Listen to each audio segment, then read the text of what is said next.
Yeah, it's true. Ano yung secret mo to having a glowing skin during coronation night? Kasi alam mo, ikaw lang nag-stand out sa para kang kumikinang.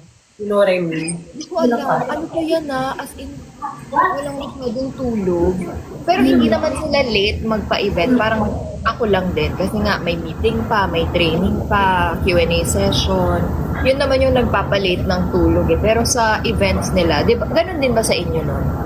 Na, Maaga sila pauwi. Yun nga lang, syempre, as a palaban person, gusto mo may hindi yung training. time namin, puyatan siya. Kasi ang daming events nun sa Indonesia na yung may-ari ng Miss Grand Indonesia, ano bang pangalan? Ang dami niya mga sponsors, pumunta pa kami sa Bali, tapos nag-perform pa kami. So mga rehearsals na naman, puyatan.